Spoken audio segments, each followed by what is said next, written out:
Welcome in, welcome in, welcome in. I hope everybody's doing well on today. Today, we have a treat for you. I'm telling you, I've been so excited about this situation because I'm not the only one out here today. But yes, we have Prez-The-Investor and Lisa J. Stocks. Hey, I'm glad that y'all were able to make it. I appreciate both of you. How are y'all doing this morning? Or this afternoon or this evening, wherever you are in the world? How's everything?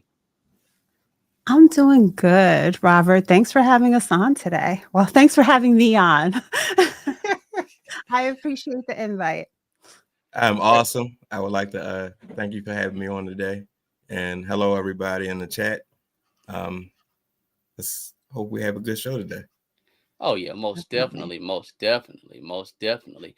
Boss lady, welcome in, welcome in, welcome in. Boss lady is saying hello, Lisa, and everyone. So, boss lady, Denise is saying hello, Lisa, and everyone. So I hope everybody's doing well on today. Yes, we have an action-packed show for you today. Listen, y'all.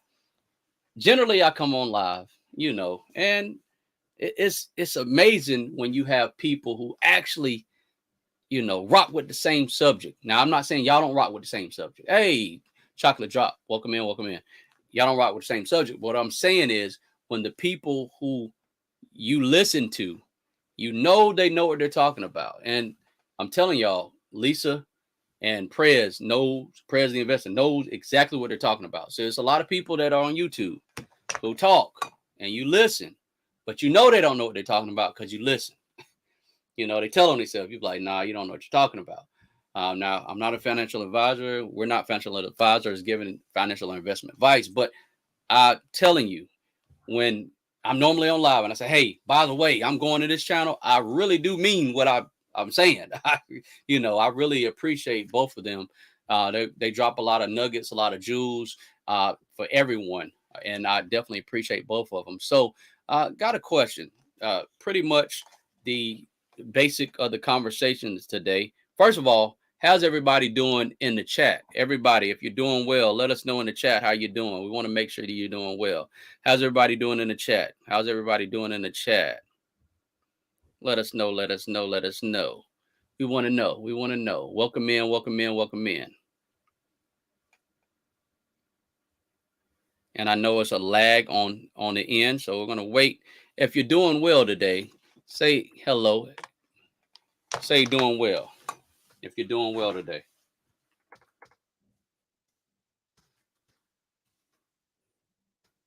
You might see me typing to the side. I'm typing to the side.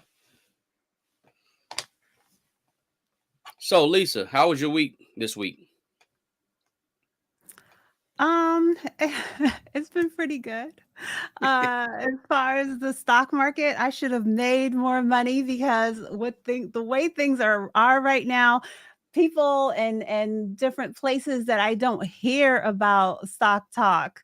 It's there. It's there. People are talking about, Bonk and Shiba Inu and people that don't know much made money this week. I did make some, but I should have made more. Even my boss, I was passing by his desk and we talk stocks, me and my boss and I, but he brought up the conversation and really that's all we were sitting at his desk talking about. And he's a little scary, but I say to him all the time, like, you've known me for a few years. I'm not gonna do anything that's gonna he's always like, when I mention options, he's always like, oh, Lisa, that's risky, that's dangerous, you can lose all of your money. And I'm like, come on, you know me. I'm not gonna do things in a way that is irresponsible. But I got through the week and I'm here now on Saturday, hoping for a little rest and relaxation this evening. We're not So, hearing you. Oh, okay. yeah, no. So, I was hitting mute. So, Prayers, how did your week go this week?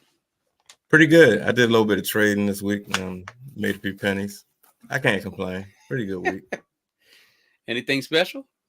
Nothing special. I traded options on the SPY, and I'm currently now in a bunk trade that's just pretty much running flat right now. I got a stop loss on the course, so no need to babysit. I just peek on it every now and again. Understand. Well, my week was well. Y'all listen. Behind the scenes, we all do a lot of work behind the scenes. A lot of people don't understand what it's like when you're doing this on this side and you're doing this on this side, and you're constantly on the move. But here's the good thing about it. We are actually here. Welcome in, everybody. We're actually here because we want to make sure that everyone around our circle wins. That's the bottom line. I mean, I know I want to make sure everybody wins. That's why I'm here. Somebody said to me, I'm not going to mention any names. They said, are you going to dress up one day? I said, oh, okay. I got to dress up now. So I had to up my ante. I had to put on, a little, tie, I had, so if y'all noticing, like, okay, you learned what's going on, Robert? You always in a t-shirt. What's up with this suit? What's up? Listen, somebody said, I'm not going to mention no names, but somebody said to me, listen, are you going to dress up? And I had to, I had to up my ante, y'all. So today we are going to talk about how much can fear cost you? How much can fear cost you? I don't know. I mean, has fear cost you anything, Prez? You said has fear cost me anything? Yes, sir. Yeah. Fear. I'm gonna give you a story. The FTX scandal, the whole FTX thing. It pretty much scared me out of everything except Bitcoin. So meaning I sold a lot. I sold everything except my Bitcoin for a loss, basically, for a nice loss. Wow. What about you, Lisa? Has fear cost you anything? I can't say necessarily fear, but we didn't get deep into it, but from the way you described the live conversation you wanted us to have today, I think it's more of we're going to cover procrastination, uncertainty, and just other elements to it. I wouldn't necessarily say fear because I've been working full time since, I was about 19. So, when my HR personnel back then, whatever, when they presented me with the, you want to contribute to the 401k, I did it. Did I do it to the best of, did I maximize that opportunity? Was I increasing my contribution? Was I looking at it? Did I understand? Knew how to have an understanding of the performance? No, but I was a part of it. Even with a small income, I was always contributing something. So I wouldn't say necessarily fear has been my biggest obstacle, but there are other things that have held me back from being the best investor and maximizing the opportunity the way that I wish I would have. I totally understand. I would say fear has cost me. See, a lot of times people say they don't know. And they say, well, I don't know. Well, I didn't have the teaching. I didn't understand, but I had no excuse. My grandmother sold insurance, life insurance. My mother sold life insurance. My dad sold life insurance. Guess who else sold life insurance? Myself. So a lot of things I learned early, but I just didn't do. A lot of people say things, but they just don't do. But the whole point, like you said, Lisa, we're actually here to talk about exactly what we can do differently so that we won't be in the same scenarios or have other people in our family in the scenario that we're in. So I got a question for people in the chat. I hope everybody's hearing me well. Number one, if fear has cost anyone in the chat, let us know. And someone is saying something. Why not? Lisa, if you don't mind reading that for us, please. So they're saying, I believe greed has cost me more than fear in the market.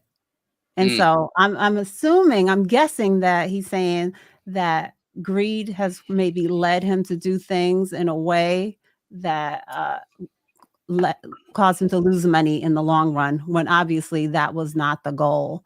And that is another obstacle that we've been touching on the last few weeks, or through our collaborations of chatting live. Definitely. Oh yeah, definitely. Why not? I totally can understand that. Greed. A mentor of mine, we always have the conversation, and in the conversation, before it was fear, not wanting to do anything. Then it was procrastination, waiting. Well, maybe this trade will turn around, and this is looking this way. I need to wait on the entry point. And then it was more or less you're in a trade and you just get greedy. So I can totally understand that. I can tell you, just a quick story. When Dogecoin ran up, I really don't talk about certain, money made, because I don't really, get into it. I don't like bragging, but Dogecoin, I was able to get it very, very, very early. But in one account, I just held the bag all the way up and all the way down. And another account, I didn't, but at the same token, that whole greed factor, I can understand that. What about you, Prez? I most certainly can understand the greed factor about it. I can give you an example. I bought one contract for $35. I had a stop loss on. Don't get me wrong, I did have a stop loss on, but I was too greedy to manually move my stop loss up to lock in the profit. I watched it go up about $200, and then I watched it come down. I only came out with $100 and some change out the deal per contract, but still, I could have made a lot more if I wasn't being so greedy. Wow. Wow. Wow. Wow. Wow. Wow. Wow. Wow. Wow. Good stuff. Now, Lisa, you had an excellent graphic about something about, when you're young, a lot of people, you may have kids, grandkids, you may be an uncle or aunt or whatnot, whatever the case may be. And we want to show you something. Now, it's not financial advice or anything, but we want to show you something in which you can make some moves now, power moves, to set up some people potentially, for the long run. Let me go ahead and share it. Okay, so you mentioned the kids. So this is something I pulled. I think this is the one you were referring to. So $100 a month invested on behalf of the parents. Oh, and Robert, I have a question for you after this. And listen, guys, if $100 from age 0 to 18 monthly, if that sounds like that wouldn't fit into my budget, please no, you can scale this to whatever works for you. Don't hang on to the numbers. Sometimes I don't like to even show numbers because I don't want anybody to feel like, well, I couldn't do that, so I'm not going to do anything at all. Do what works for you. But this scenario is showing a parent invests $100 on behalf of their child 0 to 18. The child then continues to contribute the same $100 from age 18 to 38, and then stops contributing altogether and just lets compound interest, dividends coming in, and just lets it grow until age 65. And the outcome is over $2 million. So this is what we don't want: fear to hold you back, fear and not having the knowledge to hold people back from accomplishing for themselves or their family. Wow. Wow. Wow. Wow. Wow. Wow. Wow. See, wow.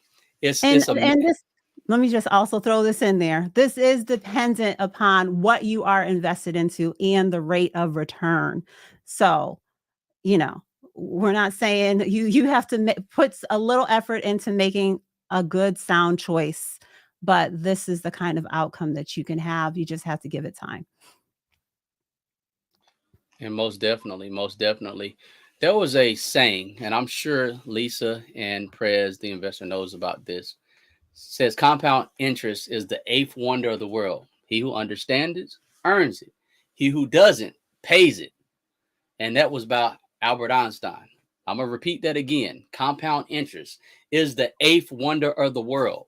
He who understands it earns it. He who doesn't pays it.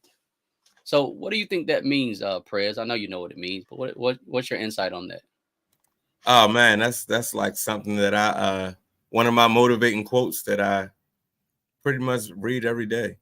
The power of compound interest. I mean, I really don't know how to like explain it. Like it's just once you see it, once you experience it, you'll be coming up with other ways to invest more than what you're already able to invest. I can almost guarantee you that.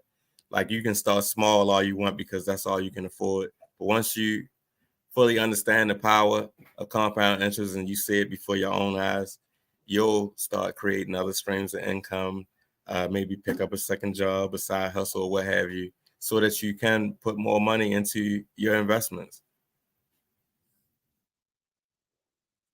That's true. That's true. What's your thoughts about it, Lisa?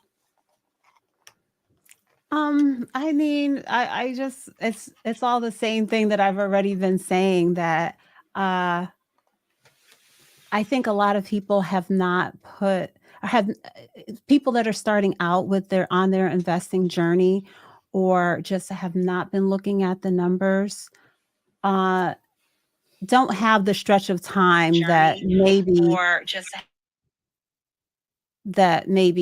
you or I, Robert, have to say, okay, this portfolio, this particular investment, this particular target date fund, whatever it is, let's see, let's look at the progress over 10 years, 15, 20 plus years. Once you can see that for yourself, then you can really get your head around, okay, I'm really making strides and I'm really accomplishing something here. And I think that sometimes when we're looking at the investment calculator and we're just, trying to share the information with people, they're just really not truly grasping that this is what's going to happen. This is how my money can grow.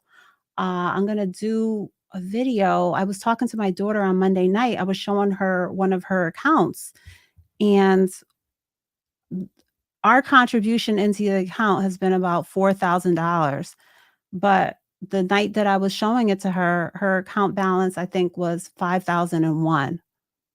So I want her to understand, you know, where that extra $1,000 is coming from. And I want her to see that, and be cool about it too, and not think this is all I have. And if I want something, oh, I have to sell this. No, I want her to look at it and see that I can grow this long term. And and I know it's not everyone's goal to be a millionaire, but to accomplish whatever goal you set for yourself, because we all need to have something to fall back on. We all are going to get older and not be able to be out here working 2 jobs, 80 hours a week, whatever our particular story is. It can only go on for so long. So I always try to give the encouragement, hey, look to the people around you, look to the older people that maybe you can talk to in person, or that you may be called upon to help, like your grandma or your great uncle or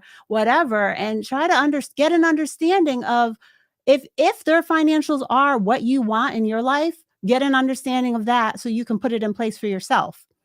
If they are not, the same thing, get an understanding so that you can create something that is then going to be better.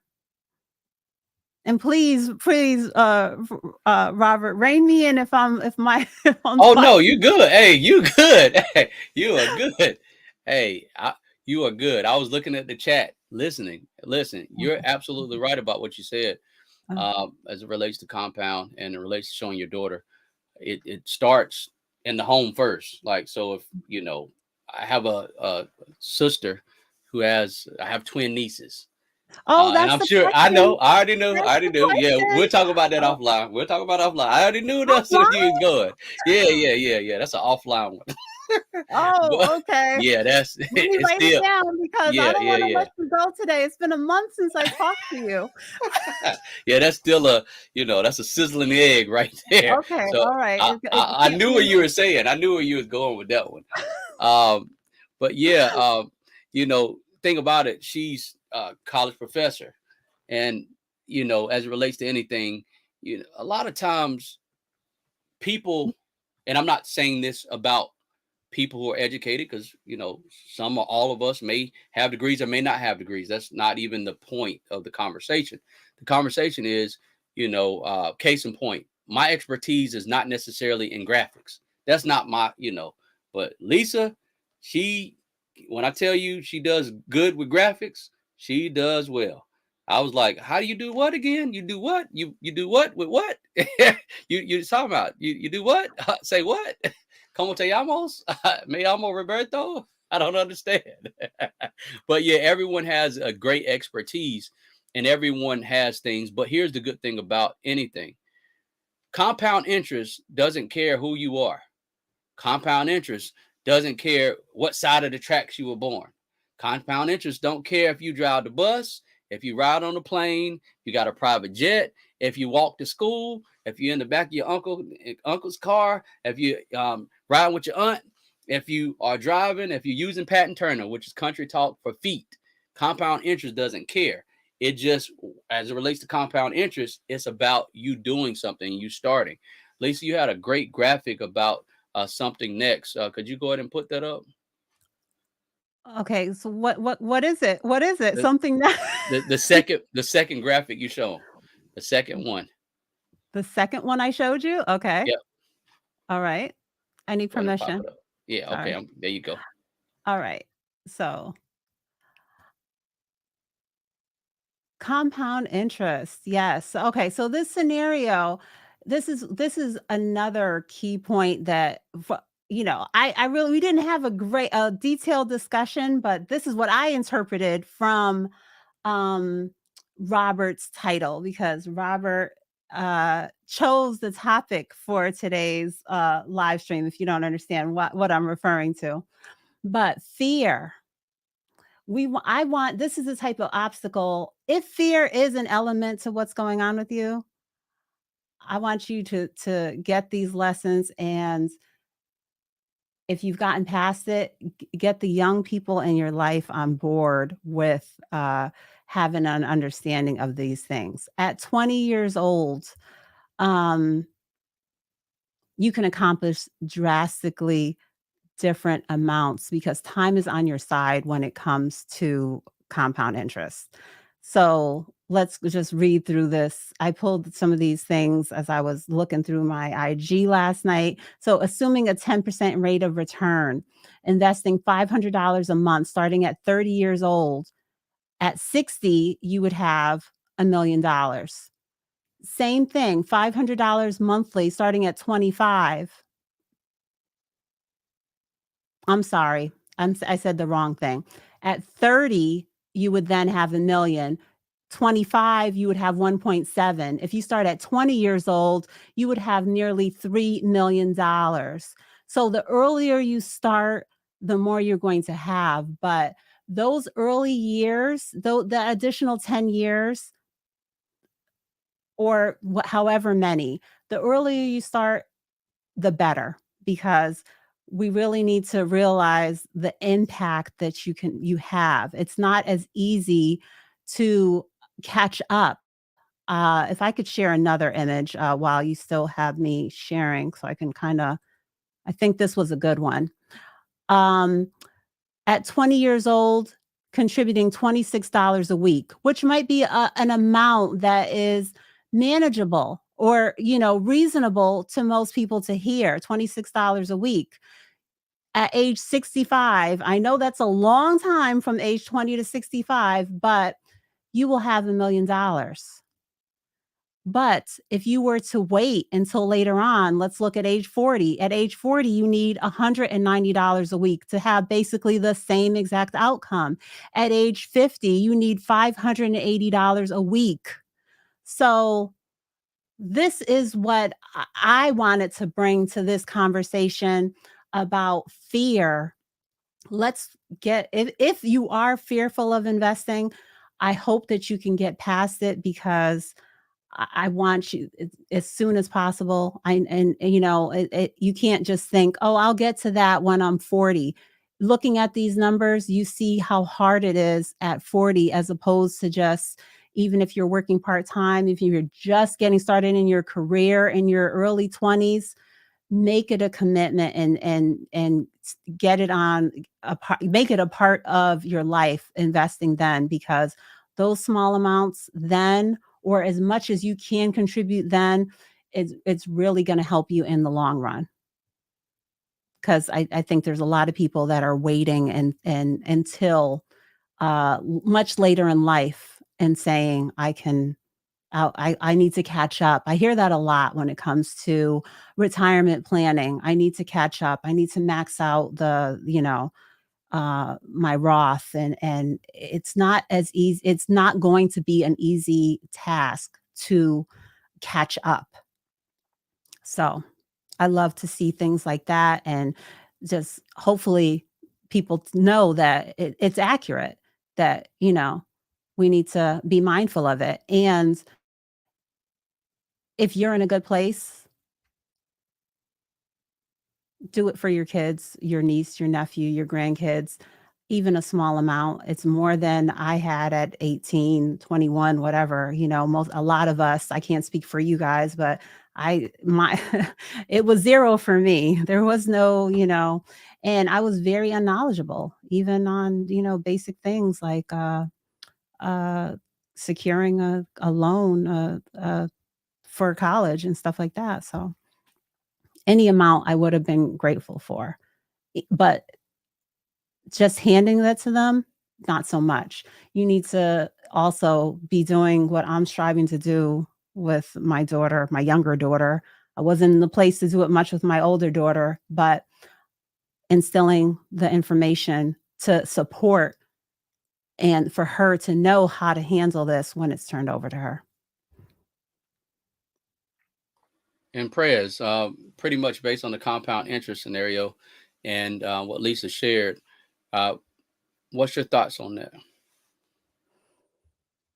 I think it's awesome what Lisa is doing. And I would also encourage others to do the same. Like I was chatting with Lisa last week. I told her this year on my son's birthday, I will be opening up an account for him. He will be turning 9 years old. And because he's already interested in learning how to trade and how the charts move and all of that, he always asks me questions. He's always like in front of the screen when I'm like studying charts or things of that nature. So he's already interested in it. So why not start him out early? Yeah, that definitely makes sense. Starting out young, if you have nieces, kids, grandkids, listen, don't say, well, I didn't have that growing up. Don't say that. You want to buy them the latest and greatest shoes and everything. And I understand you want to spoil your kids. There's nothing wrong with that. But how about spoiling your kids with something that can potentially change the future? Potentially. Now, Lisa, you shared something earlier. I think it was VOO or VTI. Was that the graphic that you had earlier on the was that earlier? I think it was didn't. SPHD or SPHD. One of There you those. go. There you go. I didn't. What did you want? Oh, okay. Which one was it, Prez? I believe it was either SPHD or SCHD. Okay. If you don't mind, Lisa, sharing that, because I want to show people something, just for a Okay. second. Give me a second. I have to pull up that screen. Okay. What fund did you want to look at? That one that I had up? It was Yeah. it was Charles Schwab on there that I saw. All right. It's back. All right. If you can go to the 5-year chart, if you don't mind. Okay. And does it show you that? Well, I'm sure it does. What's the rate of return for the people who are not able to see that? What's the rate of return on 5 years?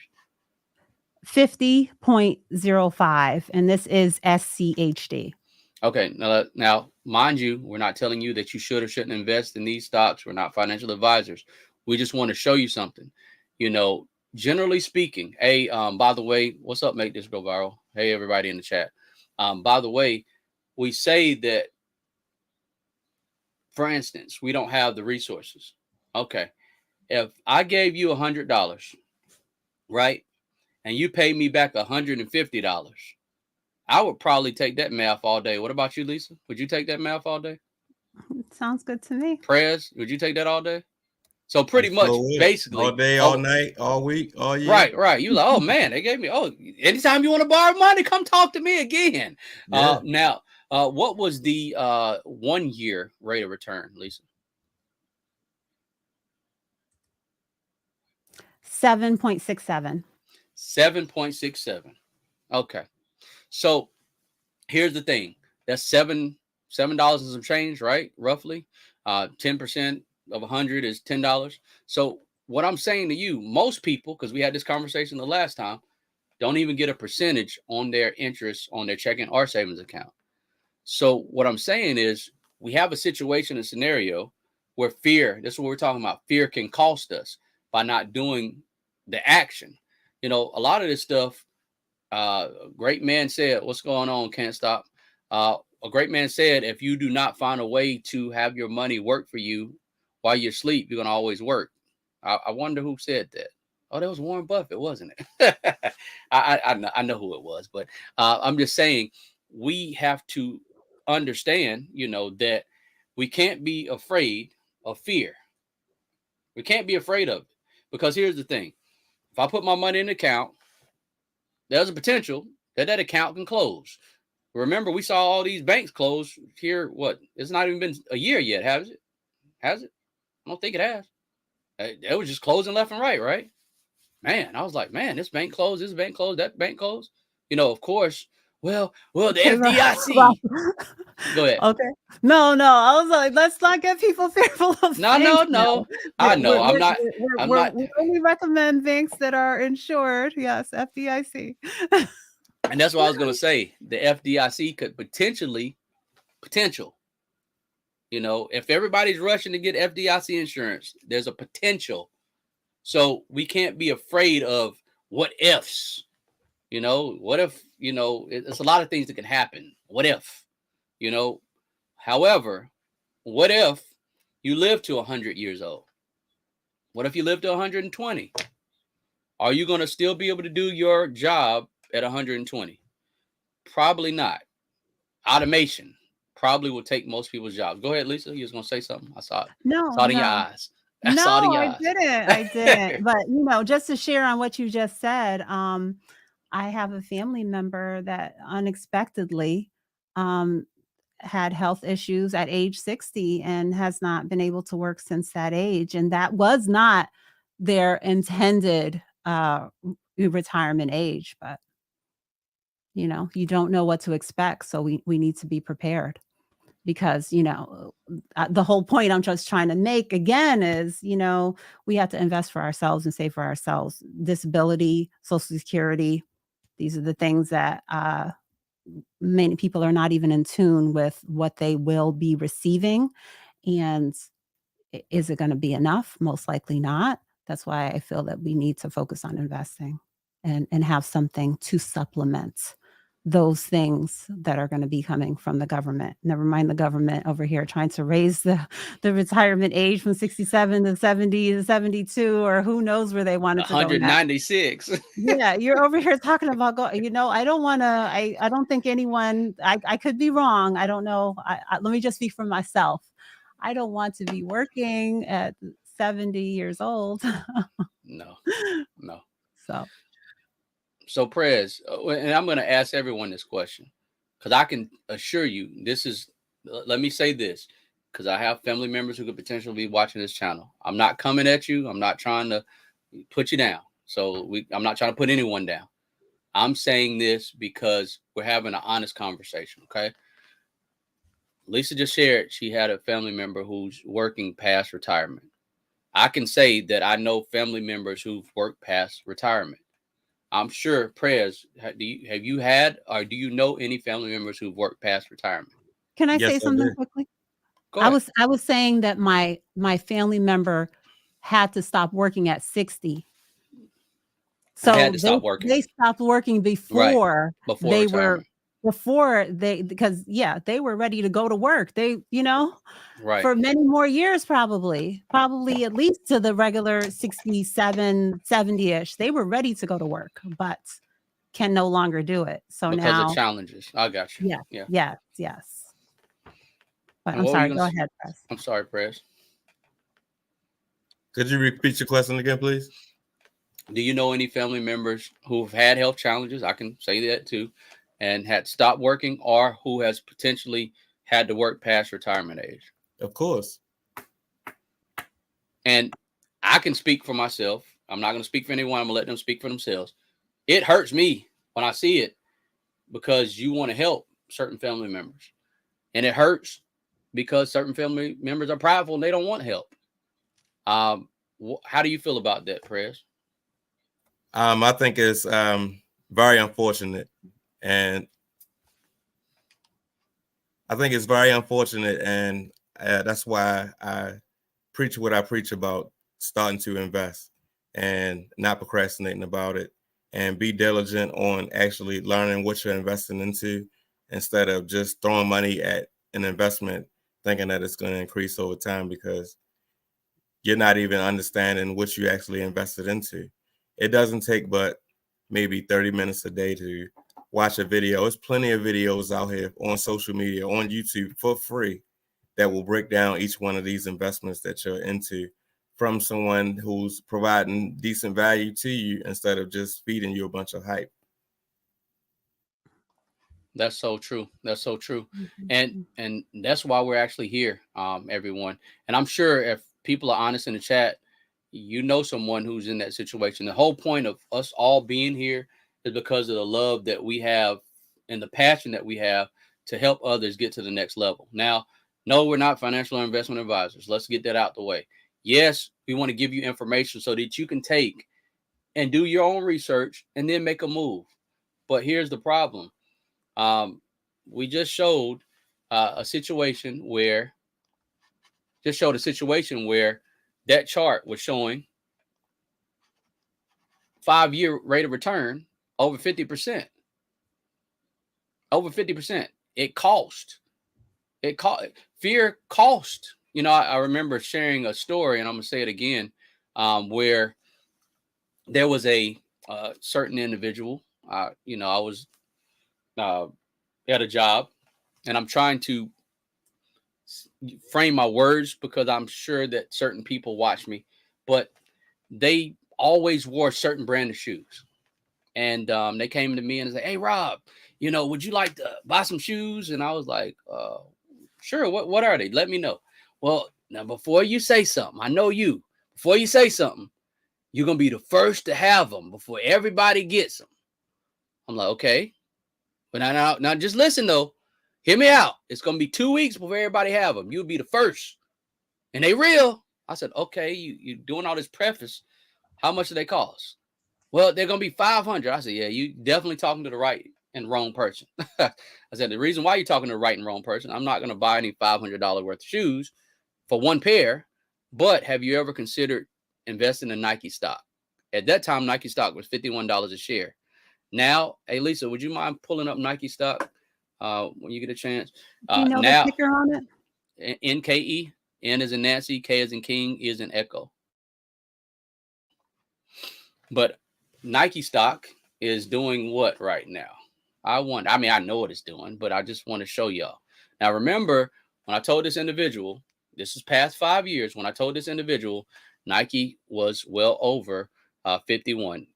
I know where it is now, but I'm going to go ahead and show you where Nike is right now. Nike is $99.16.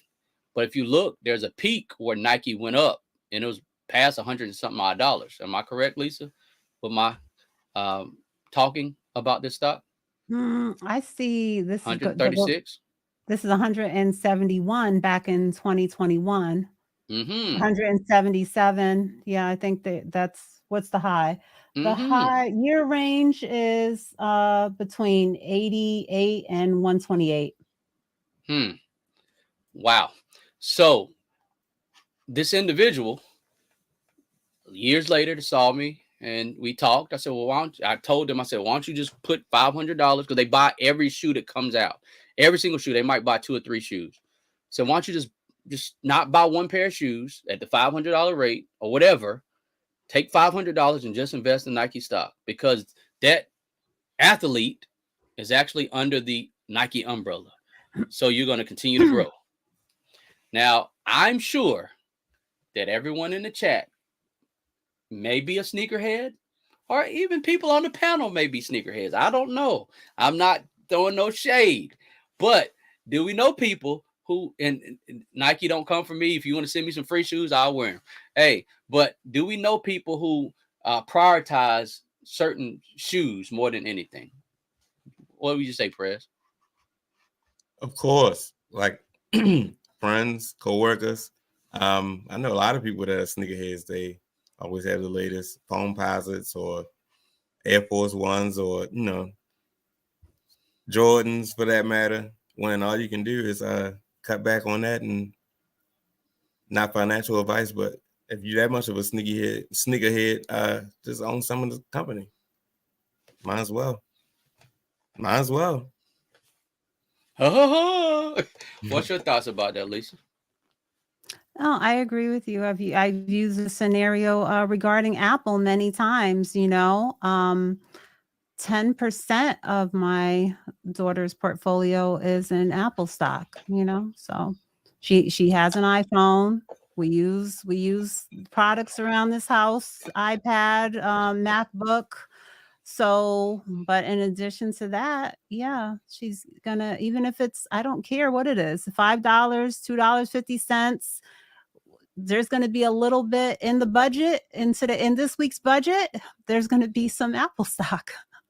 So, and I know I don't invest as heavily. I'm the one who is a little more advanced in age, and she's going to have to work on building up her investments when she gets older. But every little thing that we do, just going to get some takeout food, and I'm going to put maybe not equal amounts, but a little bit of money is going to go towards investments regularly. And I proudly invest even small amounts. So, yeah. Oh, yeah, most definitely. Lisa, you had some more slides. If you don't mind, it was, if I'm not mistaken, it was the one after the one we just shown. And then it was, well, the next couple slides. Okay. You don't mind sharing those? I don't think we looked at this one yet. So this is kind of did we look at this one, Prez? Do you recall? I don't think we did. So all of these are scenarios aiming to get to $500,000. So, which may not be your goal, but whatever your goal is, at age 40, that's 25 years till 25 years of growth at $100 a week, you can accomplish the goal of about the $500,000 mark. At age 45, 20 years later, you could be at that goal. At age 50, and that's contributing an additional $175 a week. By age 50, you're then going to have to contribute $315 weekly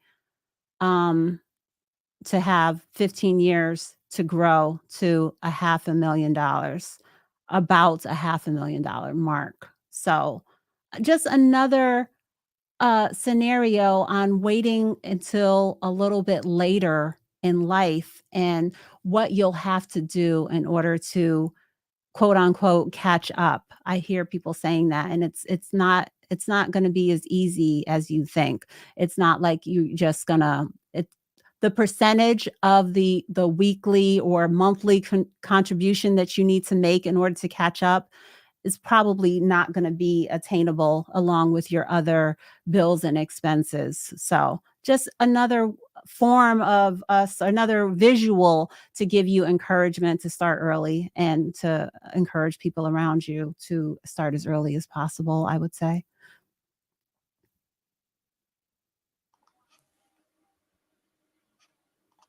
Yeah. So, and I'm glad you're showing this, because some people are on the upper end of the 30 and above, and they may think that, oh, it's over. I don't know if I can do that amount per week, and I don't know. Yeah, I'm not showing it to discourage. I'm showing it to say, do what you can, and at the same time, like I said, the younger people, let's try to give them the encouragement to to get started early as soon as they're working. For my Facts. daughter, she's not working. I'm funding I'm the investor right now. But as soon as possible, even the little ones, they have a social security number, they can have a UTMA account. Prez's son is in his single digit age and he's about to get started with his investment account. Yes. And And to exactly. piggyback off of all of that, I would like to add, that's where when I commented earlier about you would want to create other streams of income, like passive income streams, like a side hustle or a second job if you're able to pick up a second part-time job, because you're going to see those numbers to where as though, and you have in your mind that you want to catch up, this is how you do it. Or you can learn how to trade responsibly. I'm going to say that again, learn how to trade responsibly. Don't just go in there thinking, I'm going to throw $500 in there today and it's going to turn into 1,000 because you saw somebody post their numbers up on their stock market winnings on the screen. It's not that simple, but it's not that complicated at the same time. Yes. It's not And that complicated. Don't think you can't do it. And you don't have to pick individual stocks. Remember, there are options. There are different options and different methods. Conservative, depending on your age, but find something that works for you. Most definitely. Most definitely. And if you're looking at anything, you have to figure out what type of investor you are. If you want to take a little bit more risk, you may say, let me invest in these type of things. But the great thing about ETFs is the homework is already done for you. You got to do some homework now. But what I mean by that is you're not researching 10 individual stocks. You say, okay, look, this particular thing has a track record. VOO, VTI, SPYs, they have track records of being successful. So because of those track records and trajectories, you can look at the 1-5 year mark and say, okay, look, let me see which ETF I want to go with. From there, do I want to invest in some actual individual stocks? So I have a lot of individual stocks that may overlap with some of the ETFs, which is, like Apple. We discussed Apple, it overlaps, but I still like Apple. I'm still going to buy Apple shares as well as having it in some of the ETFs. Hey, Lisa, if you don't mind, could you pull up Apple stock? Apple, Because you're talking sure. about it earlier, talking about your daughter having Apple. Yeah.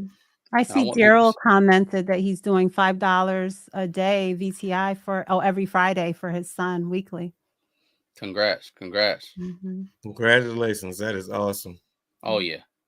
And I don't know, at one point, everyone's been here, but we discussed, listen, if you have kids, grandkids, cousin them, sister, brother, uncles, whatever the case may be, and you care about them and you want them to succeed in life, you want them to have a leg up from where you started. You see this comment right here? You heard what Prez said, you heard what Lisa said, you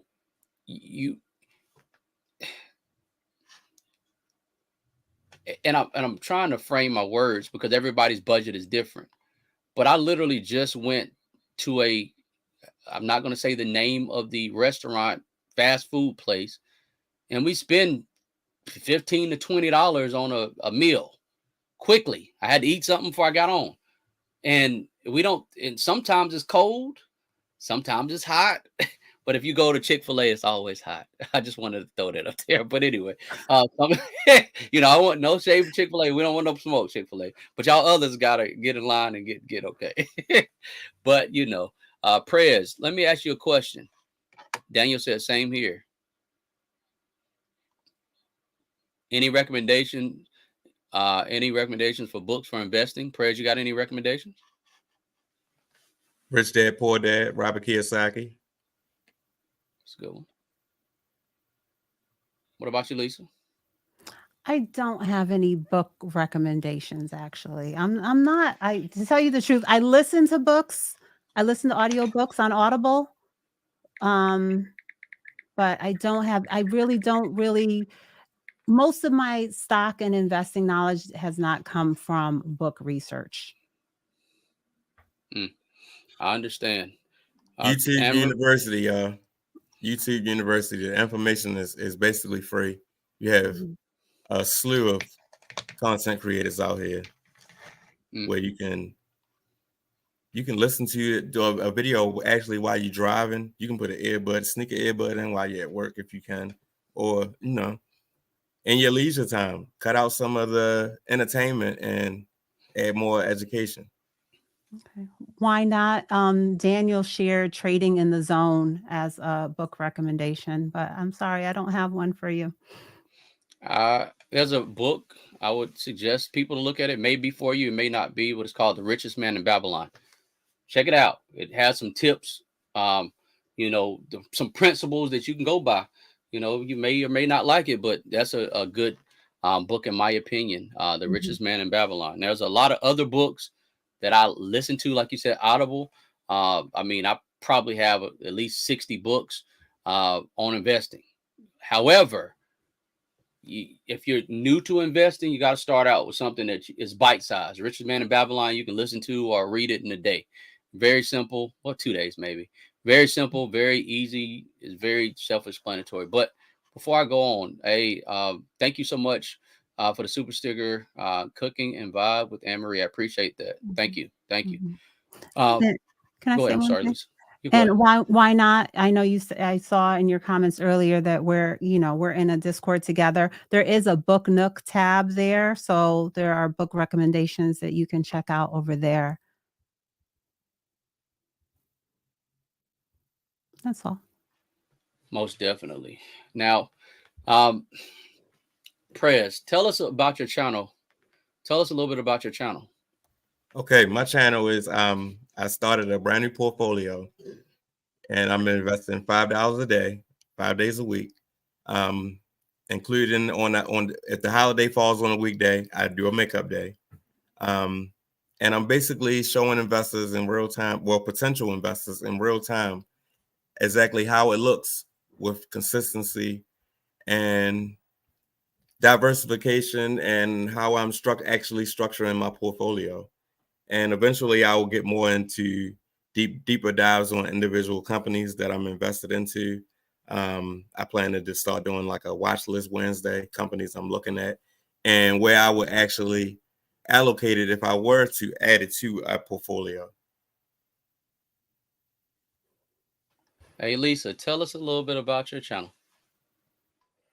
Well, I started my channel a little over a year ago, and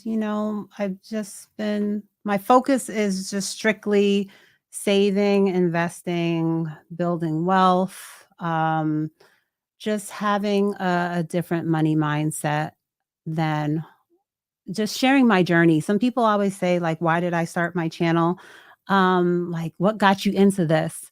And really, it's just like a lot of other YouTubers that are doing other genres.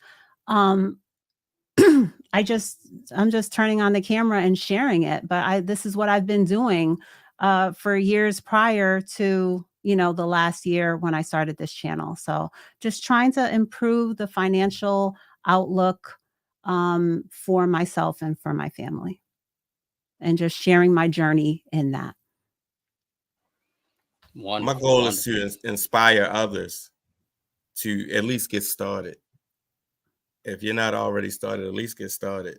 And to the ones that are started, follow along in my journey. You can get to know my actual thought process in real time. And you know what, anyone I bring on my channel, just know, first of all, there's a lot of people who are in the realm of doing the same thing who are gatekeepers. I'm just going to just keep it real. They're gatekeepers. They don't want anyone else to get above them or anyone else to know hey, they're gatekeepers. Never see anybody on their channel. They always want to make sure that they hold information. No shade to anyone who's not. No shade if that wasn't your thing. I haven't experienced that, but I just can tell by some things. One thing I need to let you know is anyone that's, first of all, on my channel, I want to see everyone succeed, number one. Number two, anyone that's on this channel, look, they know what they're talking about. They're not just, you know, throwing up, when LeBron do like this. If you don't know, LeBron puts chalk in his hands, do like this and throw it up in the air. They're not just throwing smoke in the air, just talking. These people, they know what they're talking about, number one. But the first thing is they're passionate about what they're doing to help others. The whole point every time I talk is to make sure that I'm making sure that people are put in a position where they can win. Prez, Lisa are both passionate about making sure people can win. I'm passionate about making sure people can win. That's just the bottom line. I want to make sure that everyone wins no matter what. And that's why they're on the channel. That's why, it's like, Prez, Lisa, like I've known them for years, but I haven't, I personally feel comfortable with them and talking with them because they're genuine people. There's some people who are not genuine people. Let me help you to understand that. But the key is this. Anytime someone is giving you any information, it costs them something. It costs them something. I can tell you the information I'm given cost me something. What do I mean by that? It cost me some negative accounts that I had to figure out, oh my goodness, I don't need to do this no more. It cost me some sleepless nights, and it cost me reading and studying to make sure I know what the heck I'm talking about. And I'm sure, what do you think about that, Prez? What would you agree or disagree I on? want to add in belly aches, fear of missing out. What else can I add to that one? It's a lot. It's a lot to add that I can add to that one. But yeah, I totally agree with what you're saying. Like, I've had my share of bad experiences, and I will also be sharing some of those as well, so people would know what not to do based off of my example. Because I sure didn't have nobody showing me, like holding my hand, showing me, oh, don't put your money in that. The only thing I heard was, if you would have put this amount in this, then in 5 years it would have been this, or next week it would be that. Instead of showing somebody showing me in real time without me actually having to pay them to show me. What's your thoughts, Lisa?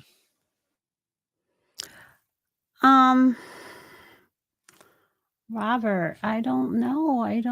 I think that we just need to just stay focused, So I just, I don't know. I don't know, Robert. Give me a more, I'm feeling a little,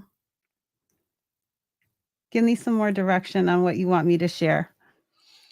Okay, I'm saying, what are your thoughts about pretty much anything? What are your thoughts about the topic of conversation? Let's go back to that one. What are your thoughts? I know Well, listen, I do. Okay, so I'm not just here to show the good. When it comes to my channel, I want to show you the mistakes that I've made. I think that when I've only, like I said, I've only had my channel a little over a year. And some of the mistakes, they didn't occur. I really haven't made any mistakes recently, but I made a lot when I got started. I was not getting into my investments with a plan. Earlier on, we were talking about, I said from the beginning, procrastination, uncertainty. Prez was touching on, trading and investing. There may be people in the chat that might feel like they need to do some more extreme things because they're a little older, they need to catch up. If you're going to do that, take the time to learn. I have taken my time. I have made my mistakes. And now I think I'm in a more solid place. And if I'm not going to get into it. I'm not going to jump into a certain trade or take on too much risk because I did that before. I've done that already. If I get into, as soon as if something is a trade, I know going in, it's a trade. And as soon as I get into it, seconds later, I am putting my stop loss on. I am deciding what amount, if this does go in a direction that I was not anticipating, what is the maximum loss that I am willing to take? And then from there, I'm watching it. And like Prez was saying earlier on in the show, you shared about, something that you could have gotten more, you could have taken profit and gotten out of sooner, but you had a greed mentality in this particular trade that you were in. I think I'm past all of that. I try to take the emotion out of it and do things in a conservative way, but still in a way that makes me, money. But I work during the day. I never know. Someone might call, need a meeting. My mother might call. I might be out doing something at the time when I needed to be babysitting my trade. And if I know I can't babysit that trade, that's why I have to have a stop loss set, in my trading account, in my brokerage account, in order to take care of it for me. It's 2024. We have these things accessible to us. So if I want to, even if it's something as simple as I want to buy a particular stock at a particular price, I can set that in my app to do it for me. If we just looked at, Apple's $170, if I want to put in an order that says if Apple is to drop down to, say, $163, buy me 5 shares, I can do that.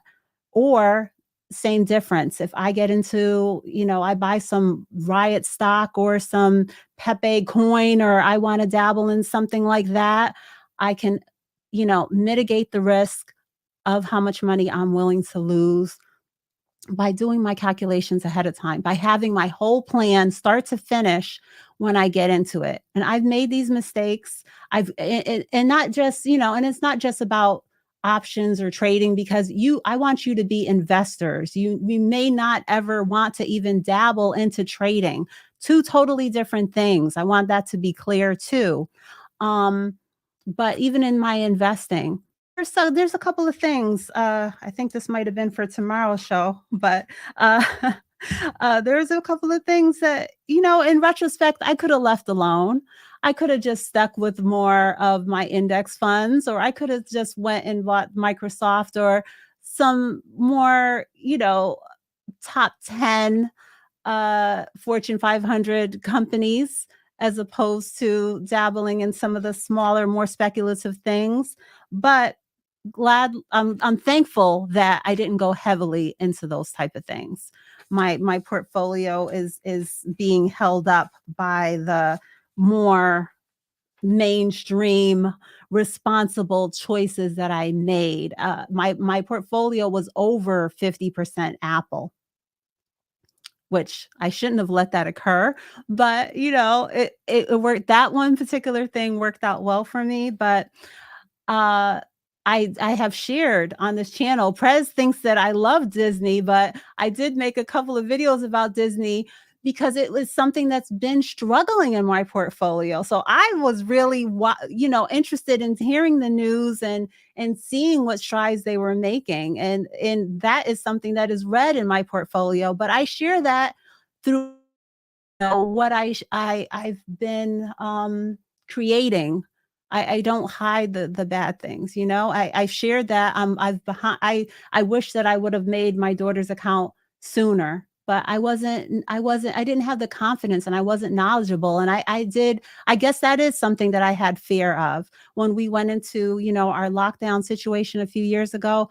I was kind of like, ooh, could I get laid off? I was holding on to cash. I was holding on to a lot more cash than I wish I did. I wish I would have invested heavily. But, even with that, I've shared things that I made bad choices in, like JetBlue. I cut that completely out of my portfolio.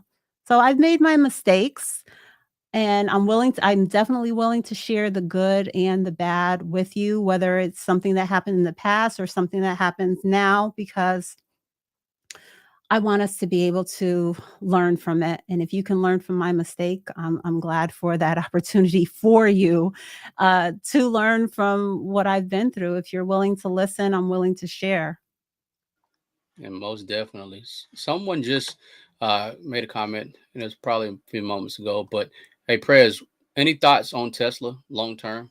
Why not? What's your thoughts on it? Um, to answer that question, ask yourself: is there any time you go outside and you can not see a Tesla?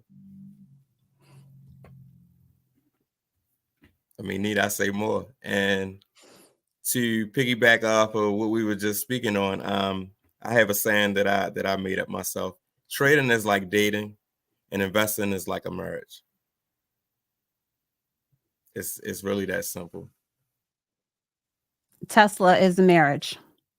Tesla is long term for you.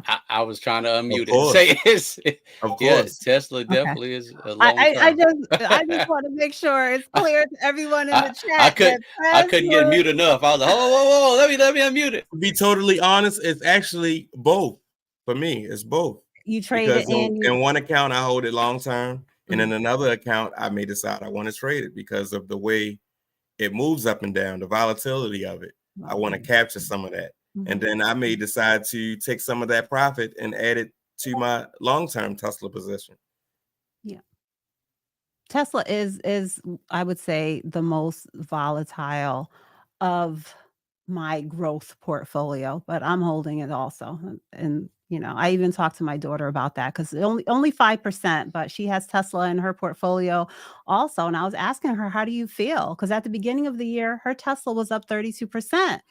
I think this week, Monday night, when we were having our little, meeting, her Tesla was down like 1%. It was red, the only red thing in her portfolio. And I said, "How do you feel about that?" And it didn't phase her. And I love that it didn't, because she understands and she sees why it's 5% and she sees the growth on the larger positions and realizes, that's why mommy did it this way. And you know what? I've told people for years, personally speaking. I remember I test drove a Tesla when they first came. Um, and when I was talking to the sales rep, I said, you might want to buy the stock. Now, this is not investment advice, peoples, but what I'm saying is this was before any splits or anything like that. You have to understand that over time, things change. You know, uh, I saw a post somebody posted on YouTube was talking about the housing prices from like a certain era, and it was like $8,000 or $9,000. Well, of course, we're not going to get into deep detail about those things because I can get into that, but that's a whole nother conversation for another day. But what I'm saying is, as things increase, certain things increase. Now, the cost of a Tesla may decrease. However, the amount of people who have that Tesla will possibly increase, in my opinion.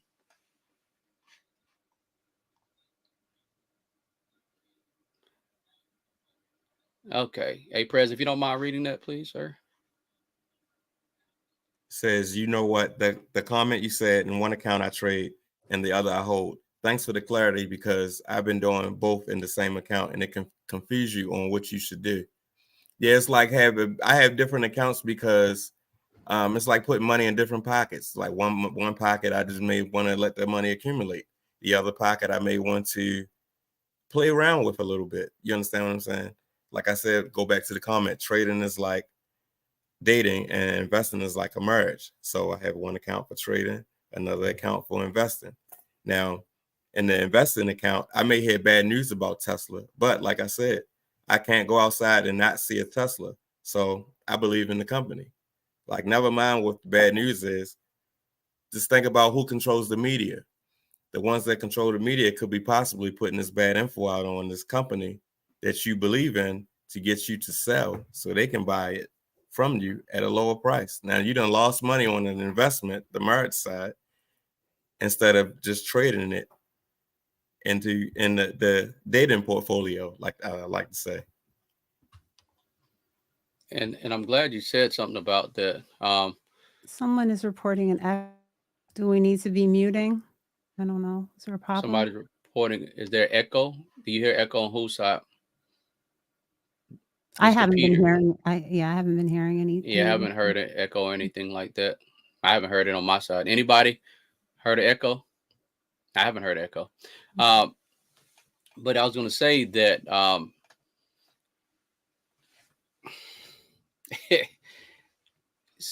why not? What not? Said something. Oh, maybe me. Okay, I haven't heard anything. Oh, so okay, okay, no echo. Okay, so I don't see an echo. All right, Mhm. so I'm trying to I do what? want to address Chocolate Drop's question when we have a second. Go ahead. Which I'm trying to look for her question. Okay, boom. That's what I was looking for. I thought it was why not? That's why I was like, Mhm. I just saw a question. Let me first give a recap because in a live with Prez and I had Chocolate Drop shared that she has 2 investments, and they are Apple and Amazon. And this week in the chat earlier today, she shared that she's since added NVIDIA, I believe. So as far as I know, that is her entire portfolio, those 3 things. And her question is, what's your favorite company to invest in and why? And I did ask her um, in the chat today if she's looked at any ETFs or index funds. And she said she has not done her research on those yet. So that's the question. Do you want to start off with the question, guys? Go ahead, Press. Favorite companies.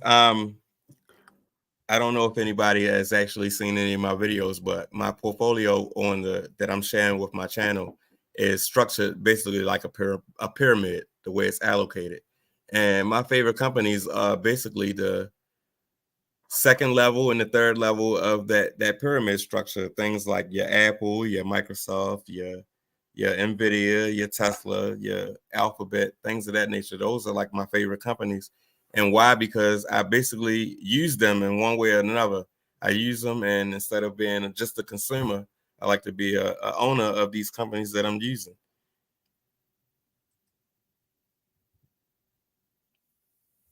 Lisa, what's your favorite companies? I would say my individual companies that are the largest positions in my portfolio are right now Apple, Amazon, and Google in my growth portfolio.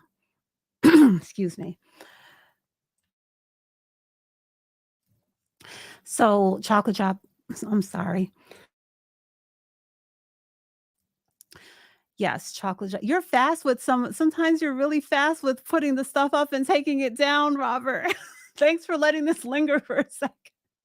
Yes, Chocolate Drop is asking about VOO. So VOO is definitely an ETF that I am trying to increase. I have increased to be a level 1 as Prez was saying, the foundation of my portfolio, which is an S&P 500 index fund, ETF, exchange traded funds. I also invest into FXAIX, which is a Fidelity index fund, same thing, S&P 500. So, um, I think that that's something that I don't know what we can share in addition. I have done a video about comparing the 2 depending on where you're investing at. There should be a low expense ratio um, option to invest into the S&P 500, and I think both Prez and I agree that that, as well as a total index fund like a VTI, are things that can give you may not have the growth of the individual stocks, but you can, if you make that a part of your portfolio, you will have long-term steady growth and stability in what you're, as an investment choice. Because you know, I think it's a way that we've chosen and are sharing on how we think you can have stability in your portfolio as well as growth without, you have to decide on what you want to do as far as if you want to do maybe 60% to 80% and something like that, and then mix in those individual stocks. I don't know how you personally build portfolios, Robert, but I know Prez and I have shared and had discussions, had a live on portfolio building. So I think what I'm describing covers how we feel. So you can let her know what your thoughts are about S&P 500 investment choices and what percentage of a portfolio it could be. And as I said, her investments are right now, as far as I know, Apple, Amazon, and Nvidia. Wonderful, wonderful. And I always have to preface this because there's always one person that asks this. This is not financial investment advice, okay? Just make this clear. Going into it, as it relates to anything, everyone, and the reason why I personally don't necessarily say, oh, buy this, buy this, buy this, buy this, buy this, is because everyone has a different age range and an age and a time horizon for their investing. Based on my analytics, I have 18-year-olds and I have over 65-year-olds watching my channel. So you have to ask yourself, number one, I know Chocolate Drop is not, over 65, by the way. But, everyone's things are different. However, in my opinion, every investor should have at least 1 to 2 ETFs in their account. Now, we talked about VOO. Lisa, if you don't mind pulling up this holdings, I know it's Berkshire Hathaway, Microsoft, the top 9 holdings, probably Tesla, probably Amazon, probably Alphabet, probably the top 9 holdings. But the reason I'm saying that is because I said earlier that a lot of my stuff overlap. I like Apple. People talked about Tesla. You said something about Nvidia. And let me go ahead and share. I didn't get there Okay. yet. Sorry. I apologize. But what I do, I invest as it relates to long-term investing. So I said, okay, this is what I'm going to do. I'm going to have some just in case, and I call it the foundation. Just in case you do something crazy, you got a foundation to stand on, which is those ETFs. Just in case I want to invest it all. And, Robert Coin. Y'all like, okay, now we haven't heard about Robert Coin yet. And it's not a coin, by the way. Hey, I want to do this, just in case you just want to throw a Hail Mary somewhere, you got to have a foundation, are you there, Lisa? Yes. Okay, cool. So if you can read that, because my screen is very small on that end. All right. So we have Microsoft, Apple, Nvidia, Amazon, Meta, which is Facebook. Then we have Alphabet. We have 2 Alphabet classes, which is Google. We have Berkshire Hathaway, Eli Lilly, and Broadcom. Wonderful. Now, somebody asked me at one point about Berkshire Hathaway, and I told you all that I have Class A and B shares. As it relates to if I have full shares, I'm not going to disclose that on Class A. I'm not disclosing that. You can invest in Berkshire Hathaway as it relates to not a whole share, called fractional shares, tiny bits and pieces. I look at things like this. Prez talked about Tesla, earlier, and Lisa talked about Apple, and we talked about Microsoft and Nvidia and things of that nature that was in the chat. I'll ask myself this question: who is the most popular? Think about it like this. Let me remove this real quick. Think about it as a popularity contest, right? Or everyone was in high school at one point, right? And they had the East Executive Council. Somebody's running for the Executive Council or prom king and queen. Generally speaking, those things are based on popularity. Would y'all agree or disagree? Prez and Lisa? Yeah, the unpopular kids are not going to be voted king and queen. I agree. Right. I haven't seen it. Have you seen it, Prez? No, never. I haven't seen it. So that means, and I use this analogy as, investing in fidget spinners might have been good at the time, but the fidget spinners could be a, don't come for me Blockbuster, but Blockbuster is a fidget spinner. It was a good company then, but now it's not a good company. And on my wall, I have vision boards, and I have a lot of panel on my wall, so that's what I'm looking. Blockbuster, Kmart is a fidget spinner, right? So if you invested in Kmart, it sounded good then, but certain companies took over that. So what I do is it's a popularity contest. Who's making the most money? Who's gonna get my vote based on net in? Who's making the most money? What are they popular in the market? I know for a fact. I can look, and everybody out of 10 people, at least 6 people are gonna have an Apple phone. So I think Apple's not a fidget spinner. And fidget spinners don't come for us, come for me, hey, but it's not a fidget spinner. It's not a fad. It's not something that's going to go out of style. Somebody says Apple and Microsoft are most popular. Exactly. So you got Microsoft. A lot of people don't know Microsoft is big on cloud. So the StreamYard app that we're using right now is pretty much over the cloud in a sense. So there's a lot of as things go on with Bitcoin and things of that nature, and Ethereum, and you have more people on these virtual wallets and things of that nature, cloud services and cloud computing, and actually information like NVIDIA, those chips.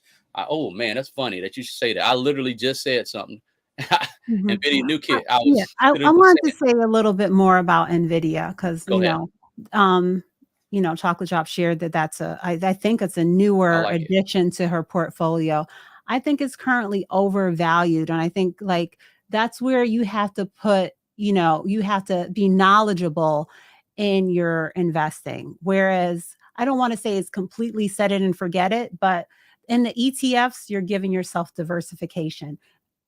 As I shared, NVIDIA is number 3. So when you invest into VOO, which she asked about, you're going to be getting, you put $100 into VOO, you're getting 4.7%. Whatever amount you're invest in here, you're getting 7% Microsoft, 6% Apple, 4% NVIDIA. So it's a way to get exposure to this, but if you're not if you're not ready to take the time to do the research, you may be buying particular individual stocks that might not be at the best price. That's another thing that, in time I've been able to get more in tune with as when I want to go, more heavily into my individual stocks. When is my buy price? My growth portfolio, those I'm holding long term. I'm willing to deal with the fluctuations, like with my Tesla, even if it's a 30 or 20% movement. Apple, I'm not going to sell my Apple stock because it drops 8%. That's a long-term hold for me.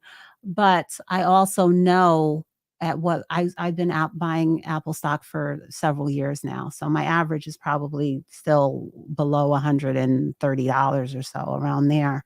But, I don't want you I want you to, when it comes to something like NVIDIA, I think you maybe need to take your time, do a little research, and know when is going to be when you want to focus on really buying and building up your position, because it is a kind of really, it trended up to $1,000. I think, was that just yesterday, Prez? Almost. It was 9 and some change. It was almost Yeah. 1,000. So, I don't know what days and what price points you're deciding to invest into it at, but, I think that's a particular investment choice, individual stock, that I think that takes a little bit more research. I don't want you to jump in at a high price point. I would like, if there is any pullback, I would like for her to take an opportunity to build out that position a little lower. But as Robert says, not financial advice. It's just I just wanted to share that, whether it's NVIDIA or other individual stocks, take your time and put a little more effort into your research and planning behind it, whether it's an investment or a trade. I think both things need to have a little bit of attention, more so than if you're just going to say, I'm buying into an ETF to hold for the next 25 years. I think that's a pretty easy decision to make. But there are things that take a little bit more research and effort, or you should put a little bit more research and effort into in making your decisions. If you did just get into NVIDIA, if anybody out there did just get into NVIDIA, I also agree it is a bit expensive right now. It's a bit overvalued, but just be prepared for it to pull back 50% or so, or maybe a little more to come down to fair value. Don't be quick to sell low because you failed to do the research on NVIDIA, who NVIDIA actually is as a company. Me personally, I believe in NVIDIA as a company. So the entry price that I have on my brand new portfolio is about $675 average. I'm okay with that. I'm okay for it to come down to $300 or so. And I'll be waiting to dollar cost average on the way down and possibly pick up a little extra if it does come down that low. It's just something that you want to keep in mind if you got into something like NVIDIA and it's overvalued, because at the end of the day, it's still a good company. It's just right now it's a bit overvalued. So be prepared for that decrease in the share price. Mm-hmm. And personally, I think, it's a lot of stocks overvalued. As it relates to the market, we got to understand it's like think about going to the beach. If you haven't gone to the beach before, because we have people all over the world watching us. So, you got waves that come in, waves that go out. You got high tide and low tide. There's different time horizons. But when you have a balanced portfolio, you are having things that can be okay in a recession. You're having things that can be okay in a tech boom. You're having things that'll be okay in any type of scenario that may happen. I'm not going to say the W word and it ends with an R, it's 3 letters. I'm not going to say that. But in those types of scenarios, you got to have certain things that if this happens, my portfolio is going to be okay. And you have to know, okay, for individual stocks, okay, that's why I said the base foundation, as you say, is a ETF. But for individuals, you got to say, you know what? Here's my top things, and I believe in this company no matter what. She's saying, okay, let me. Lisa, that's great advice. Sorry, guys. We'll be right back. Oh, no, you're fine. Lisa, that's great advice about when you may want to go heavy on a stock. I'm going to NDA lightly now. Heavier pullback. Chocolate drops up. Why not? Yes, same for me. Okay, cool. And I'm sorry, y'all. I'm doing like this because I got lights here. I need to change. I got key lights. And sometimes when I'm reading the screen, I'm squinting. And no, I don't need glasses. It's just I got to change the way my key lights are. But Lisa and Prez is going live tomorrow. I'll probably go live tomorrow as well. Tell us a little bit more about your live and what time you're going live, Lisa and Prez. We're going live 3 p.m. Eastern Standard Time. We've been doing that for the last few Sundays, and 3 weeks in a row. Yes, so look out for us on Sunday afternoons, following Miss V's live. She usually goes live at 2:00. We'll be on at 3 p.m. Eastern Standard Time, and this week's topic is a surprise topic. So, surprise! but I'm sure that you will enjoy it. Tell us a little bit more about that as well. Elaborate a little bit more, Prez. It's basically a surprise. What we're going to talk about is. You see, I tried to get you that. You see, I tried to get you to say, "Hey, what?" If I tell you anymore, it wouldn't be a surprise. Exactly. I tried to get you on that. He's like, no. Trying to be silly. Try. And go ahead. I'm sorry, Lisa. We've been co-hosting this show for the last few weeks together, but Prez has been the person to pick the topic. So I didn't want to put him on the spot. I did that the week before. So this time when we ended the show, I was like, let's just let them wait. They'll find out when they get there next time around. So Let them wait. yes. So we're just being a little silly, but yeah, you're getting surprise topic tomorrow afternoon. Come and check it out. It'll be good. As always. I like the surprise topic concept. It gives you more inclined to tune in. Mm-hmm. And you know what? Speaking of that, make this go viral. You know, her and Educated and been pushing us to do better as it relates to going live. And that's why I'm pausing. You know, I've seen everybody going live. It's forcing me to make sure that I go live as well. And the reason why I'm saying that is because everyone is pushing everyone. If you look at a lion and the way they travel in packs, you know, the lead lion is in certain places, and then you have different places that certain lions are in. And the reason why they do that is because they want to make sure the whole pack stays together. They know there's people that can speed out and young lions, and they know that there's older lions, and they know there's people who, you know, like, I'm trying to get my feet wet. I'm trying to get in here, you know, and I want to thank Lisa, and Prez. I'm pausing, y'all. So it's a long story. Wait, Robert. Let me put you on the spot too, like I usually do. Like I usually do the Prez. Okay, so last February, second Saturday, we were live together, you and I, and we got it going again this month. Are we doing second Saturday again? Yeah, we can put each other on the spot. It's fine. It's fine. It's fine.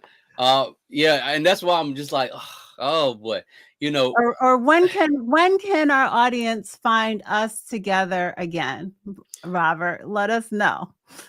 That is a good question. I got to check my calendar, and I'm sure it's a yes, but I do have to check my calendar.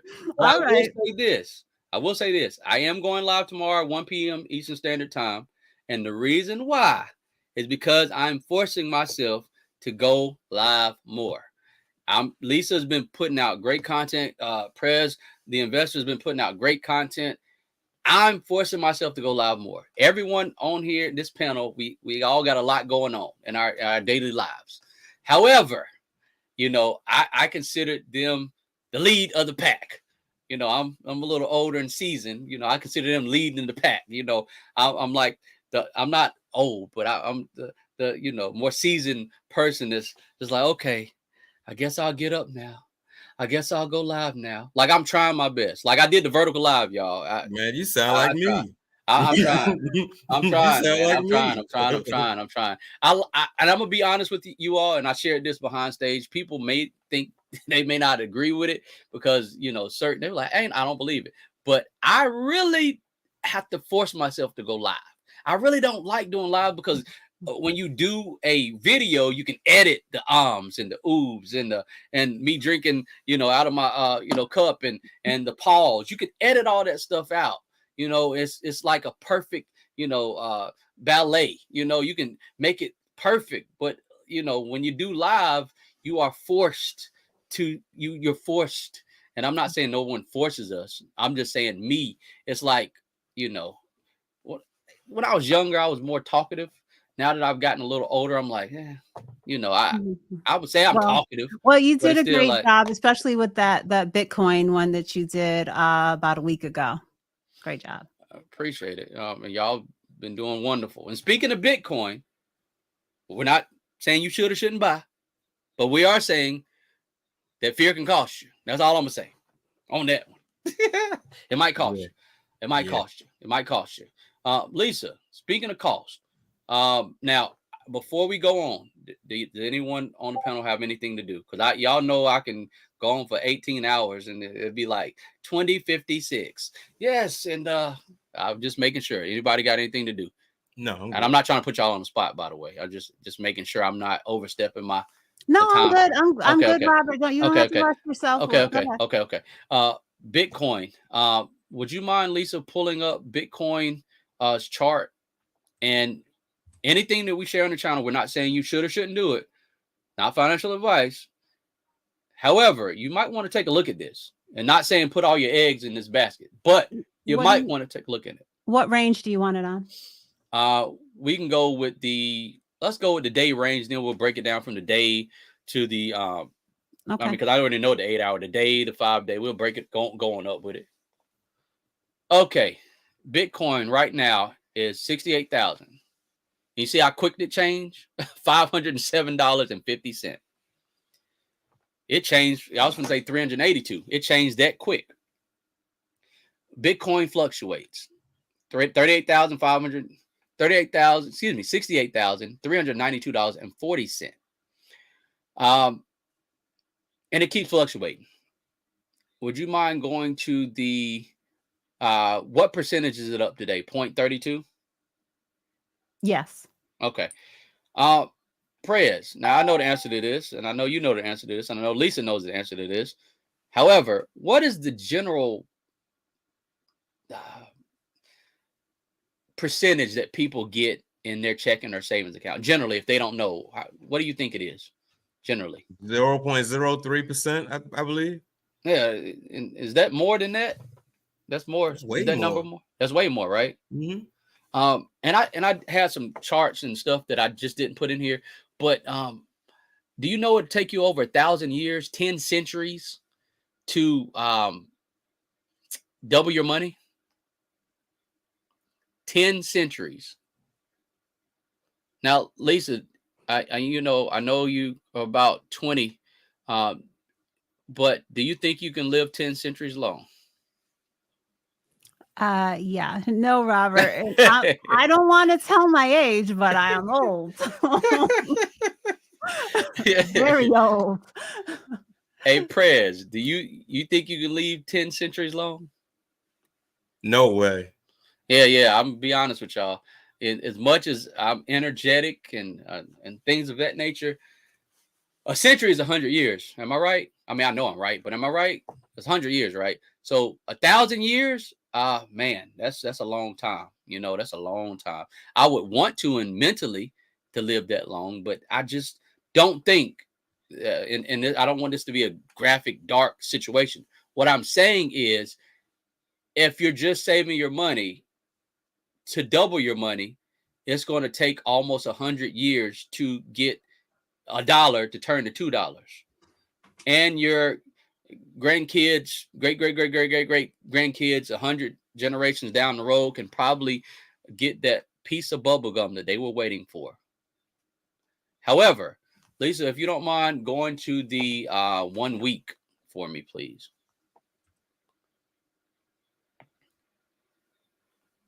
And what is that for the 1 week?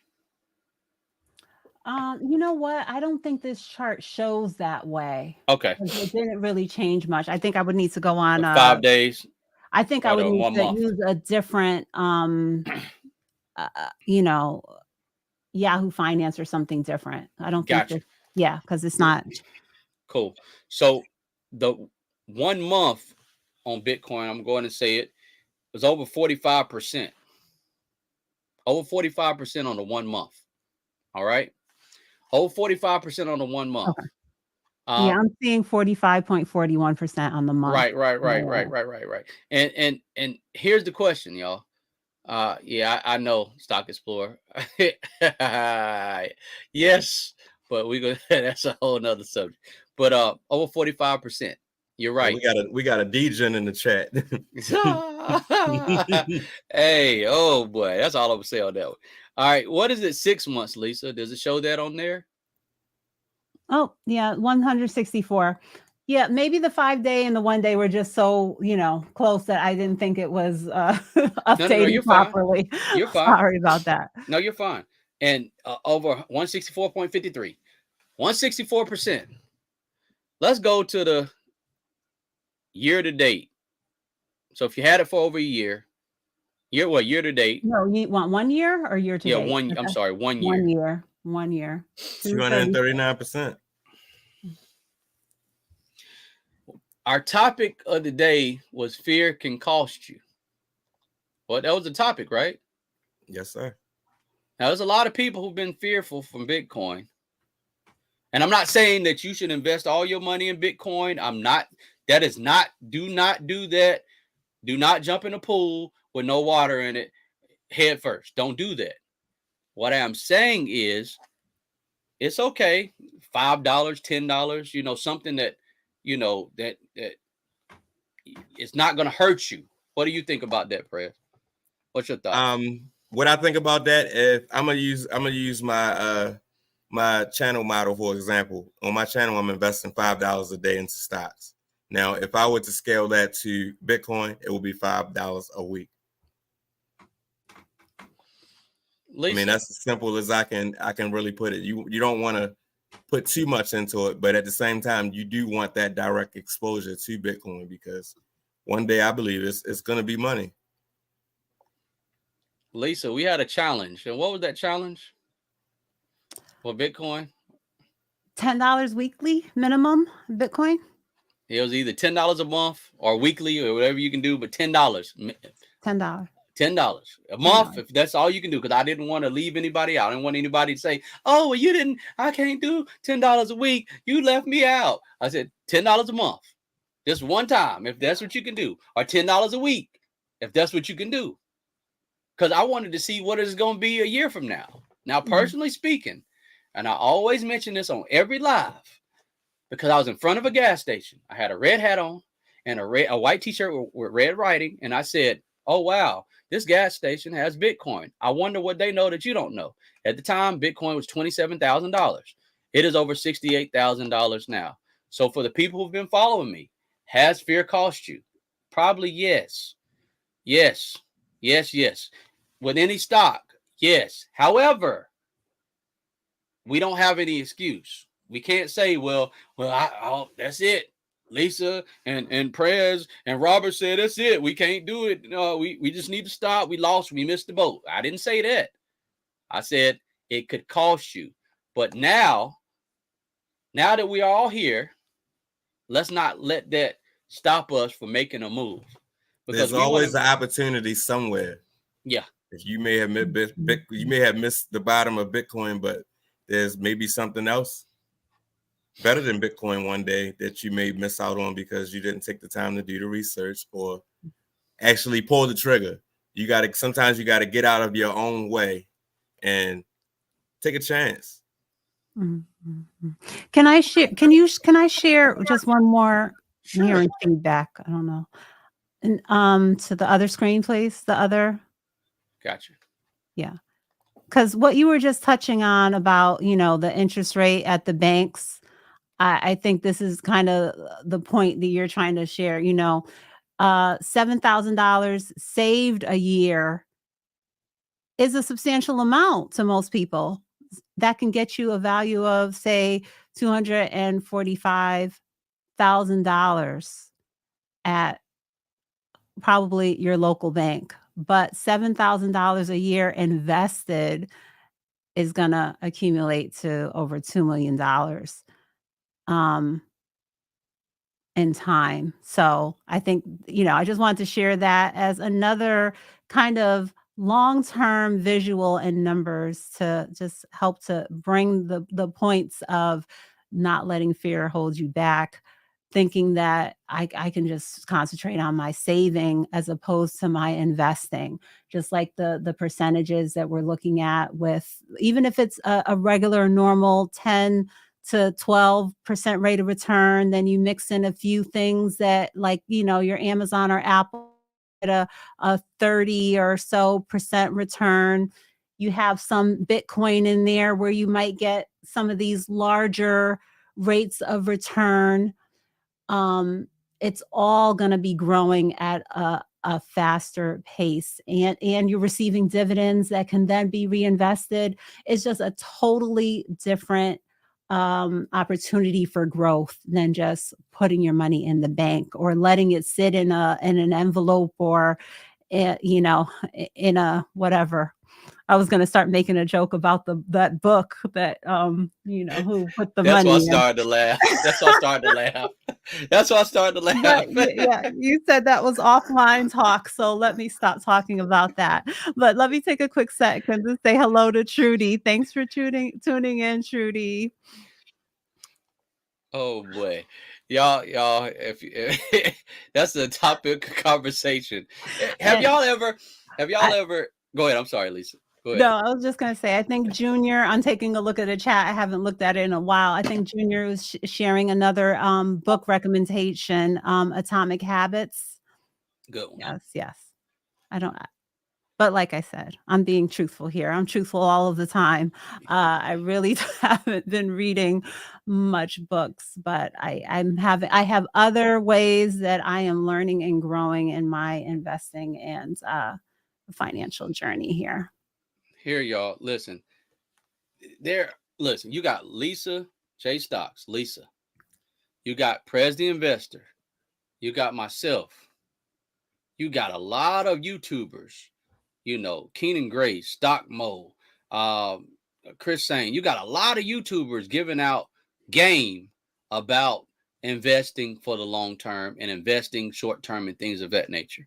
The way technology is, our parents and grandparents had an excuse. Now we don't have an excuse because we walk around with an encyclopedia on our pocket. You know, a buddy of mine, really a mentor, says, use it as a smartphone, not a slow phone. Use it for something. It's smart for a reason. Make sure you utilize it for smarts. So if I ask him a question, he's more like a mentor. He'll say, "Can that something that you Google, Mr. Google? Can you ask Mr. Google that question?" Yeah, you're right. I can. You know, some of these questions we can ask Mr. Google. However, we cannot. Hey, the man, My the dog. myth, the legend, Keenan. Keenan Grace in the building, guys. Keenan, Listen, go ahead. Keenan's been lurking, watching us, and wasn't saying anything. Yeah. Look. I can go ahead and retire now. It's a wrap. Keenan Grace in the building. Listen, y'all. I just literally said it. If you do not know who this guy is right here, you might want to check this guy out, Keenan Grace. I'm dead serious. Check him out. Like, no shade, all love. This, I'm telling you, Keenan Grace. I'm here to witness that guy changed my life. Yes. Straight up. That guy changed my life, man. Straight up. Like, I look, y'all don't understand. It's like after you go to a cookout and you go to a cookout and you eat food and then they bring out the dessert and you like, man, look. Y'all, it's a wrap. I don't have nothing. Hey. He made your day? Yeah, that literally. Yeah. I'm speechless. That's where I met Prez. That's where I know Trudy from. And other people in the chat today have said that's where they know us from also. So yeah, the Discord is a great community. And I'm telling you, this is what we do over there. If you have a question, you could put it in there. Keenan might answer the question himself, but in addition to that, you know, there are so many other people that chime in and are willing to help and share the knowledge too. So yeah. And like Prez said, I just put out a short, I think maybe yesterday. Prez said the price of the Discord is, you know, phenomenal and is worth it.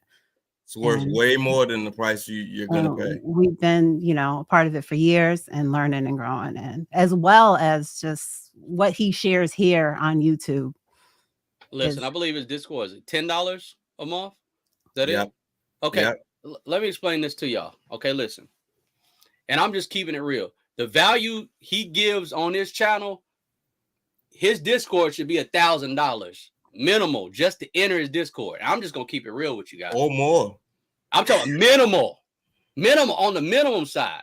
Like, and I'm not just saying that because he's in here. I'm straight up, like, literally. You are not subscribed to this man's channel. I'm going to put him up again.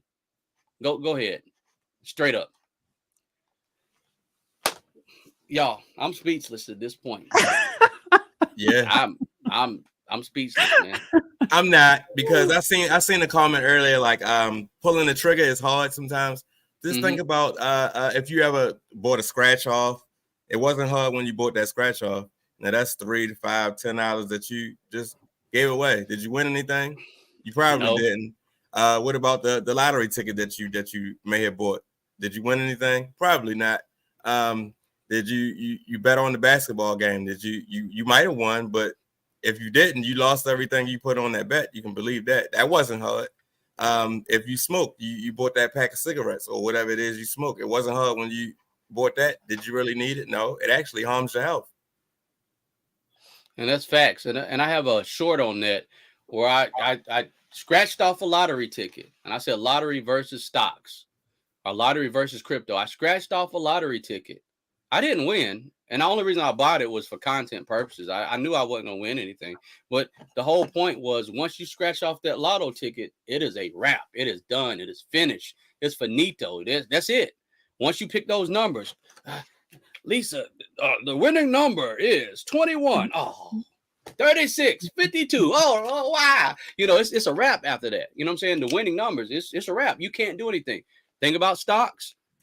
You pick a valuable stock, a good stock, doesn't matter if it fluctuates up and down, it's still moving on the market. You pick Bitcoin, Ethereum, a good play as it relates to long term, it's still fluctuating in the market. You don't have to worry about that. But certain things, shoes, I got shoes from high school that I don't wear. I was graceful enough to have shoes that I still have the same size since high school. But listen, I don't wear them anymore. They're in the closet in the box. I mean, things that we don't have. I mean, people got tags and clothes, and that's with clothes that they never wear.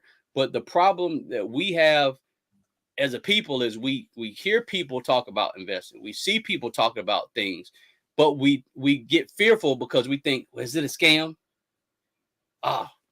Is it? I don't know about this. It can't be real. It can't be. Prez, he can't be telling the truth. Lisa can't be telling it. Robert, it ain't no way. It can't be. I'm scared. Do your research. Be consistent. You can't jump in here for, don't jump in and do it for a few weeks and say you put in the work. I want to see, like I've shared some videos of, at the 365-day mark, at the 500-day mark, at the whatever, at week 68. And I make sure to include that, now this is just me living my life, but I'm sharing that in my video to show you that I am being consistent. This didn't happen overnight. And you have to give it time to grow and be on track. You can't be saying, oh, let me slack off on my investing because of this, that, and the other. When I say I invest $10 every day into VTI, I mean, I have literally been doing that for, over 500 days now. So, it takes time. Sometimes when you start investing into something, you're going to be, in the red, but you have to give it time and focus and a chance, and pair that with making the good investment choices. And I believe that you will see progress and success from that. But I'm not telling you it's going to happen overnight. This is where I'm about being real with what I'm sharing through, my channel. And I think both of you are also. Make a plan and put it into action and don't slack off. But yeah. And what I'm going to say to everyone in the chat, thanks so much for everyone coming in. I appreciate each and every one of you for, investing in yourself by listening and getting knowledge and asking questions. Because a lot of times we are here in the rooms, but we won't ask the right questions, or we won't ask any questions. Thanks. A lot of people have been in the chat talking and asking questions. Also, I appreciate each and every person who've actually shared the video out and actually commented, talking about good books and good comments. Also, everyone, listen, if you have not made the decision to invest in yourself, please do that, because we don't want to be sitting in Bali somewhere, talking about, remember when we was talking about, and then everyone can't come.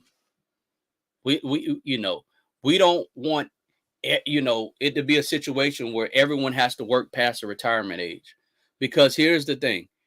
Things are going to go up in price. I'm going to tell you, things will go up. Automation, unfortunately, will take out some jobs. unfortunately.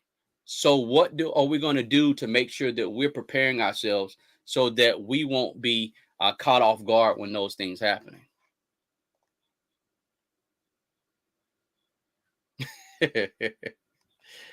There's no question like that except the ones that you don't ask. You're right. The ones that you don't ask is really the question that you should ask, because it's somebody else who may want to know the answer. May want to know answer. In closing, Prez, anything you want to talk about and say? In closing, I think I pretty much hit on everything that I had to say for the day. I think I did. Just get started if you haven't got started, and if you are already started or just starting, just stay consistent. The point in the market that we're in now, we're at a high point in the market, so be prepared for a decrease in the value, and stay consistent. Just look at it like this: you're getting good companies or good investments for a cheaper price. You're getting more. You're buying more for less. That's why I really encourage dollar cost averaging versus lump sum investing. You have a set amount and you stick with it no matter what. Like, don't even look at the price. If you believe in that investment and you've taken the time to actually do your research, don't even worry about the price. Just continue to be consistent, and you'll end up winning in the long term. Lisa, in closing, do you have anything you want to say? Just yes, I agree with what Prez is saying. Just realize where, depending on where you're at in life, just realize that this is a long-term thing, and give it time, be consistent, and don't think that investing is not for you, because it is for us all. It's for everyone, and we need to take advantage of this opportunity and focus on yourself first. But I definitely love to share that there are ways that we can help the kids too, even if it's just at Christmas and birthday. Put a little bit aside for them, invest for them. Just let's do something different. Now that we know about these things, we can go forward and have a different financial outlook for ourselves and for our kids. So, I appreciate you having me on today, Robert. It's been great chatting with you both. And I look forward to doing something with you again in the future. Maria said, "Don't close." Did you get here late, Rhea? You can check me and Prez out tomorrow if you want some more. Maria said, "Nah, y'all ain't going nowhere." We'll be back again with Robert soon. I don't know whose channel she's watching from. We'll be back again soon. You know what? The replay. we definitely gave out some valuable information, everyone. And the good thing about it is I'm so happy that people are still in tune and want to hear more. I'm so really overjoyed. Thank you so much, Lisa. Thank you, Prez-The-Investor. Thank you for everyone who, like I said, came. You could be doing anything on a Saturday, but you wanted to listen and learn, to get and grow, to do more. You know what I'm saying? It really, to me, I'm telling you, I'm overjoyed. Because, one thing my grandmother said, before she passed, she would always ask me, Robert, what information do you know? And I would tell her something new. And then she would tell me something new. And then I would see her, other people, she would get on the phone and she's, "Oh, have you heard about this?" And she would regurgitate the information, make sure she understood it, and make sure I understood the information she gave me. But one thing she always said was, you need to make sure that you're giving out value. You can't just sit up there and hold the information in. "Oh, I want to keep it all to myself." You can't do that. You have to give it out. And before she passed, she would tell me, "This is what you need to do. This is why I came to YouTube." You know what I'm saying? This is what you need to do. You need to make sure that you are doing stuff to help individuals. And the bottom line, people, if you're here, I look at it like Olive Garden. If you're here, your family. Look, appreciate each and every one of you. Thank you so much. Definitely check out Prez-The-Investor and Lisa J Stocks on tomorrow at 3 p.m. Eastern Standard Time. And we'll see you all on the next side of greatness. We'll talk to you. All right. Bye-bye now.